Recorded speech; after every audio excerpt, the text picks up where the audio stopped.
بسم اللہ الرحمن الرحیم۔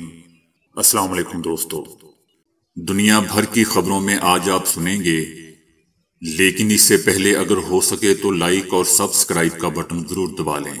شکریہ۔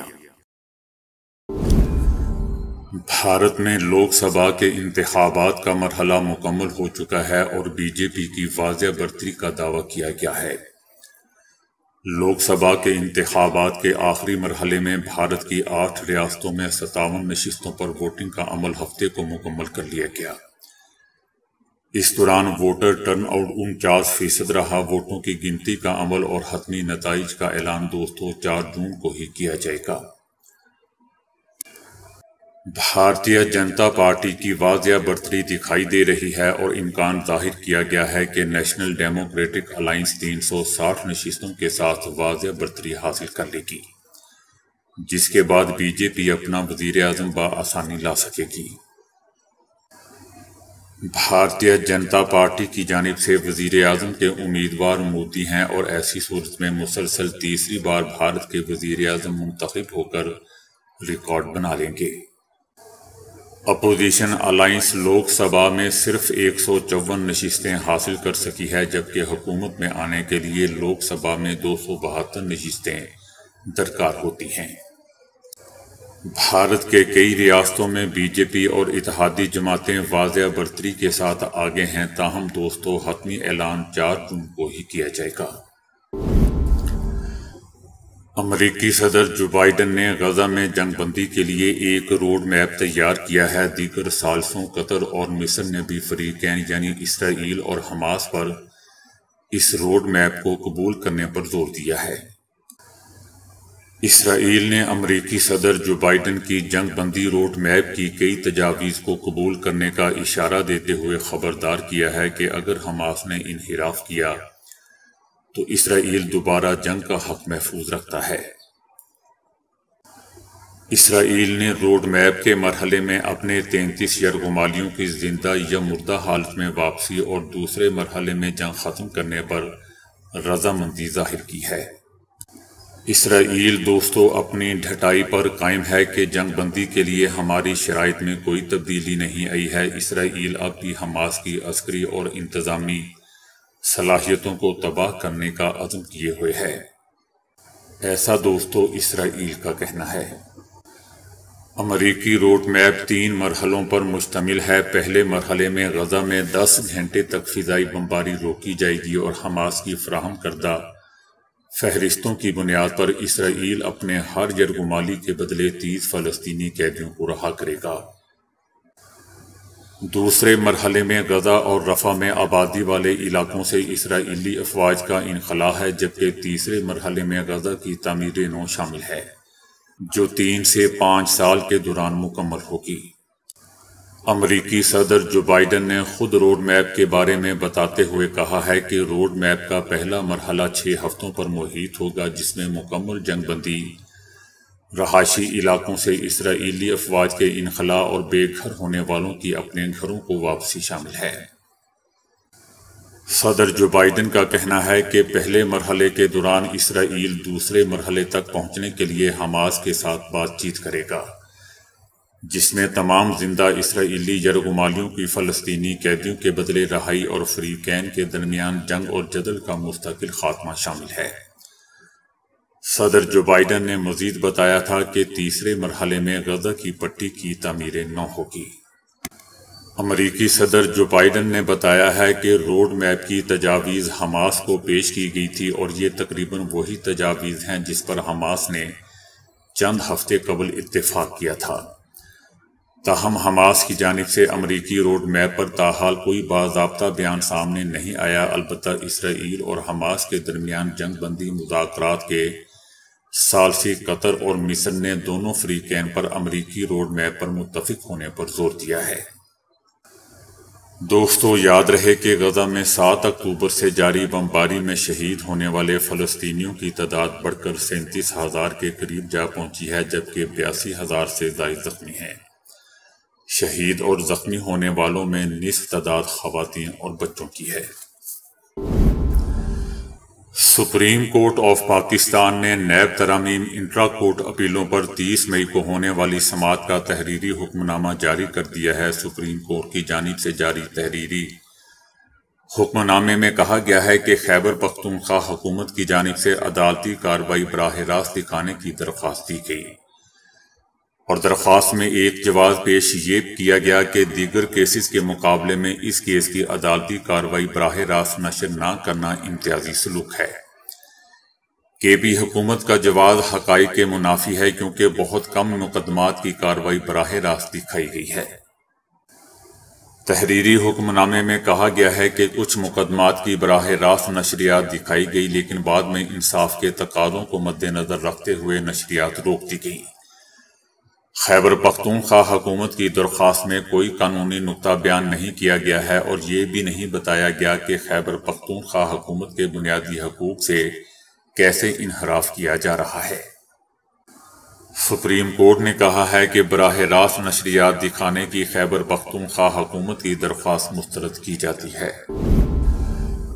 وزیر اعظم شہباز شریف نے تنخواہ دار افراد کے لیے انکم ٹیکس کی شرح میں اضافے کے لیے بجٹ تجویز کی منظوری مؤخر کر دی، جس میں IMF کی عائد کردہ متنازع شرط رکنے کی امید پیدا ہو گئی ہے۔ وزیر اعظم شہباز شریف نے تنخواہ دار طبقے پر ٹیکس کا بوجھ بڑھانے کی شرط کی توثیق نہیں کی، بلکہ وزارت خزانہ کو IMF کے پاس واپس جانے اور ان سے تجویز واپس لینے کی درخواست کرنے کی ہدایت کر دی ہے۔ پاکستان کا تنخواہ دار طبقہ دوستو درآمدی ٹیکسوں کے بعد چوتھا سب سے زیادہ ٹیکس دینے والا طبقہ ہے۔ مہنگائی کے مسلسل ڈبل ڈیجٹ میں ہونے کے باعث ان کی قوت خرید تیزی سے سکڑتی جا رہی ہے۔ اس کے باوجود IMF تنخواہ دار اور غیر تنخواہ دار کاروباری افراد سے آئندہ مالی سال میں مزید 600 ارب روپے سالانہ وصول کرنا چاہتا ہے۔ اس مالی سال کے پہلے 8 مہینوں کے دوران تنخواہ دار افراد نے 216 ارب روپے ٹیکس ادا کیا ہے۔ اگر IMF کی شرائط کو تسلیم کر لیا جائے اور حکومت تنخواہ دار افراد کی سب سے زیادہ قابل ٹیکس آمدنی کی حد کو کم کر کے تنخواہ دار اور کاروباری افراد پر ایک ہی آمدنی کی حد پر ٹیکس لگانا شروع کر دے تو 35% کی سب سے زیادہ ٹیکس کی شرح 3,33,00,000 روپے سے زائد کی ماہانہ آمدن پر لاگو ہوگی۔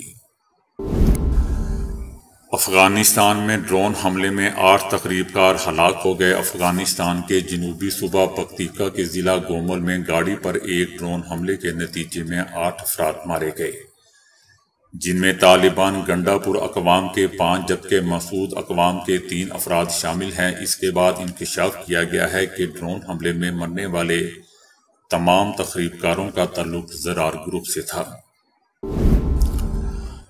آل Jammu and Kashmir Muslim Conference کے زیر اہتمام کشمیر بنے گا پاکستان ریلیوں کا سلسلہ جاری ہے۔ دوسرے مرحلے میں 13 جون کو ریلی راولاکوٹ میں نکالی جائے گی، جس کے حوالے سے انتظامات شروع کر دیے گئے ہیں۔ گزشتہ روز صدر مسلم کانفرنس غازی آباد پہنچے۔ انہوں نے گزشتہ روز غازی آباد مجاہد اول ہاؤس میں کارکنان مسلم کانفرنس سے گفتگو کرتے ہوئے کہا کہ راولاکوٹ ریلی میں کارکنان اپنی شرکت کو یقینی بنائیں۔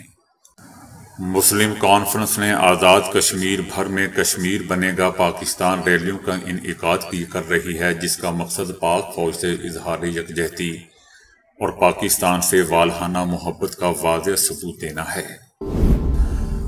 امریکہ نے کہا ہے کہ یہ پاکستان کے لیے اپنی معیشت کو بہتر کرنے کا ایک اہم ترین لمحہ ہے۔ امریکہ پاکستان کو اس وقت سپورٹ کرنے کے مواقع چاہتا ہے۔ تجارت اور سرمایہ کاری کے حوالے سے امریکہ پاکستان کا ایک اہم پارٹنر ہے۔ امریکہ پاکستان کے لیے سب سے بڑی ایکسپورٹ مارکیٹ اور سرمایہ کار ہے۔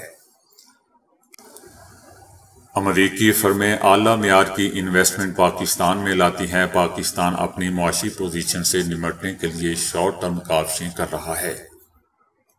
امریکہ کا کہنا ہے کہ پاکستانی اقدامات میں IMF معاہدے بھی شامل ہیں، ہم اس میں سپورٹ کرنا چاہتے ہیں۔ کرائسٹ چرچ نیوزی لینڈ میں اداکار الیگزینڈر کی غزہ جنگ کے خلاف 15 روز سے بھوک ہڑتال دوستوں جاری ہے، اور وہ اپنی صحت کو لاحق شدید خطرات کے باوجود ہڑتال ختم کرنے پر تیار نہیں ہیں۔ اداکار الیگزینڈر کا وزن 10 کلو سے زیادہ گر چکا ہے اور ان کی صحت کے متعلق شدید خدشات لاحق ہو چکے ہیں، تاہم اس کے باوجود انہوں نے کرائسٹ چرچ میں فلسطینیوں کے حق میں نکالی گئی ریلی سے خطاب کرتے ہوئے اپنی غزہ بھوک ہڑتال جاری رکھنے کا عزم کیا اور کہا کہ ابھی رکنے کا وقت نہیں آیا۔ الیگزینڈر نے کہا کہ انہیں اپنی صحت کے بارے میں بڑھتے ہوئے خدشات کا اندازہ ہے، لیکن ابھی ان کا بھوک ہڑتال ختم کرنے کا کوئی ارادہ نہیں ہے۔ انہوں نے اپنے مطالبات کو دہراتے ہوئے ریلی میں شریک مظاہرین پر زور دیا کہ وہ ان کی آواز کو ارکان پارلیمنٹ تک پہنچائیں۔ T20 ورلڈ کپ کے افتتاحی میچ میں ہی امریکی بیٹسمین ایرون جونز نے اہم سنگ میل حاصل کر لیا۔ T20 ورلڈ کپ کے پہلے ہی میچ میں امریکی بیٹسمین ایرون جونز نے اننگز میں 10 چھکے لگانے والے دنیا کے تیسرے بلے باز بن گئے۔ امریکی بیٹسمین ویسٹ انڈیز کے کرس گیل سے پیچھے ہیں، جو انفرادی طور پر 11 اور 10 چھکوں کے ساتھ سر فہرست ہیں۔ جنوبی افریقہ کے ریلی روسو 8 چھکوں کے ساتھ چوتھے، جبکہ بھارت کے یوراج سنگھ 7 چھکوں کے ساتھ 5ویں نمبر پر موجود ہیں۔ T20 ورلڈ کپ کے افتتاحی مقابلے میں امریکہ نے کینیڈا کو 7 وکٹوں سے شکست دے دی۔ ہدف کے تعاقب میں میزبان امریکہ نے ایرون جونز اور اینڈریز گوس کی جارحانہ کی بدولت ٹارگٹ محض 17.41 اوور میں حاصل کر لیا۔ جونز نے 4 چوکوں اور 10 چھکوں کی مدد سے 40 گیندوں پر 94 رنز کی میچ وننگ اننگز کھیلی۔ یاد رہے دوستوں کہ پاکستانی ٹیم جمعرات کو میزبان امریکہ کے مد مقابل آئے گی۔ عمران خان کے ایکس اکاؤنٹ سے شیخ مجیب الرحمان کی ویڈیو اپلوڈنگ کرنے کے معاملے پر FIA نے عمران خان کے بعد دوستوں مزید 3 رہنماؤں کو بھی نوٹس جاری کر دیا۔ بیرسٹر گوہر خان، سیکرٹری جنرل عمر ایوب خان اور سیکرٹری اطلاعات رؤف حسن کو FIA نے منگل کی صبح 11 بجے انکوائری کے لیے طلب کر لیا ہے۔ اس حوالے سے کہا گیا ہے کہ عمران خان کے اکاؤنٹ سے ریاست اور ریاستی اداروں کے خلاف عوام کو اشتعال دلانے کی کوشش کی گئی ہے، جس سے عوام میں خوف اور بے چینی پھیلنے کا خدشہ ہے۔ نوٹس میں بتایا گیا ہے کہ اس اشتعال انگیزی سے عوام کو ریاست اور اداروں کے خلاف قانون ہاتھ میں لینے پر بھی اکسایا جا سکتا ہے۔ دنیا میں دوستوں 3814 قسم کی تہذیبیں موجود ہیں، ان میں سے ہر ایک لاتعداد رواج اپنے اندر سموئے ہوئے ہیں۔ ویسٹ فیلیا میں سال کی اختتامی رات میں جگہ جگہ بڑا سا الاؤ جلایا جاتا ہے، کیونکہ وہاں کے لوگوں کا ماننا ہے کہ آگ بری قوتوں کو دور بھگا دیتی ہے۔ اس لیے وہ الاؤ جلاتے ہیں تاکہ نئے سال میں ہر بری قوت ان سے دور ہی رہے۔ دوستو، دنیا بھر میں کھانے کے دوران آواز نکالنا بد تہذیبی کی علامت سمجھا جاتا ہے، لیکن جاپان میں نوڈلز کھاتے ہوئے اگر آواز نہ نکالی جائے تو اسے سرد مہری اور بدتمیز سمجھا جاتا ہے۔ اسپین میں اگست کے آخری بدھ کو ایک دوسرے پر ٹماٹر پھینکنے کا تہوار منایا جاتا ہے۔ یہ تہوار زیادہ پرانا نہیں بلکہ 1945 میں شروع ہوا، اور اس کے پیچھے ایک دلچسپ کہانی ہے۔ بازار میں 2 چھوٹے بہن بھائی جو گھر کا سودا سلف لے کر جا رہے تھے، ان کے ہاتھ سے تھیلی پھٹ گئی اور ٹماٹر نیچے گر گئے۔ بہن بھائی نے وہ بکھرے ہوئے ٹماٹر ایک دوسرے کو مارنا شروع کر دیے۔ تب سے ان کی دیکھا دیکھی لوگوں نے اسے ایک تہوار کے طور پر منانا شروع کر دیا۔ منگولیا میں جہاں درجہ حرارت -22 ڈگری پر جا پہنچتا ہے، وہاں سردی میں ہی آئس کریم کھانا پسند کی جاتی ہے۔ ساؤتھ کوریا میں بچے کی پہلی سالگرہ پر ڈولجبی کی رسم منائی جاتی ہے، جس میں بچے کے سامنے مختلف چیزیں جیسے کتابیں، پیسے، پینٹنگ کی اشیاء رکھتی جاتی ہیں، اور بچہ جس چیز کو پکڑے اسے اس کے مستقبل کے لیے موزوں سمجھا جاتا ہے اور اس کو وہی کروایا جاتا ہے۔ ڈنمارک میں نیا سال شروع ہونے سے کچھ منٹ پہلے لوگ کرسی پر چڑھ جاتے ہیں اور ٹھیک 12 بجے کرسی سے چھلانگ لگا دیتے ہیں۔ اگر کوئی چھلانگ لگانا بھول جائے تو اسے بدقسمتی کی علامت سمجھا جاتا ہے۔ چین کے گاؤں میں خواتین زندگی میں صرف ایک بار اپنے بال صرف اسی وقت کٹوا سکتی ہیں جب ان کی شادی ہونے لگتی ہے۔ اس کے بعد دوبارہ وہ کبھی زندگی میں بال نہیں کٹواتی۔ دوستو، سعودی عرب کے ایک وکیل نے بڑا ہی عجیب و غریب دعویٰ کیا ہے کہ جس مسجد اقصی کا ذکر قرآن کریم میں ہے وہ یروشلم میں نہیں بلکہ سعودی عرب میں ہے۔ سعودی وکیل یمانی نے کہا کہ مسجد اقصی یروشلم میں نہیں بلکہ سعودی عرب کے علاقے الجرانہ جو کہ مکہ مکرمہ اور طائف کے قریب ہے اس میں واقع ہے۔ اس کا کہنا ہے کہ مسجد اقصی حقیقت میں اس جگہ تھی اور اب اس جگہ کو بھلا دیا گیا ہے۔ سعودی حکومت نے امام کعبہ کے ذریعے سب سے پہلے دوستوں راہ ہموار کی تھی کہ یہودیوں کے ساتھ تجارت اور ان سے تعلقات قائم کرنا جائز ہے۔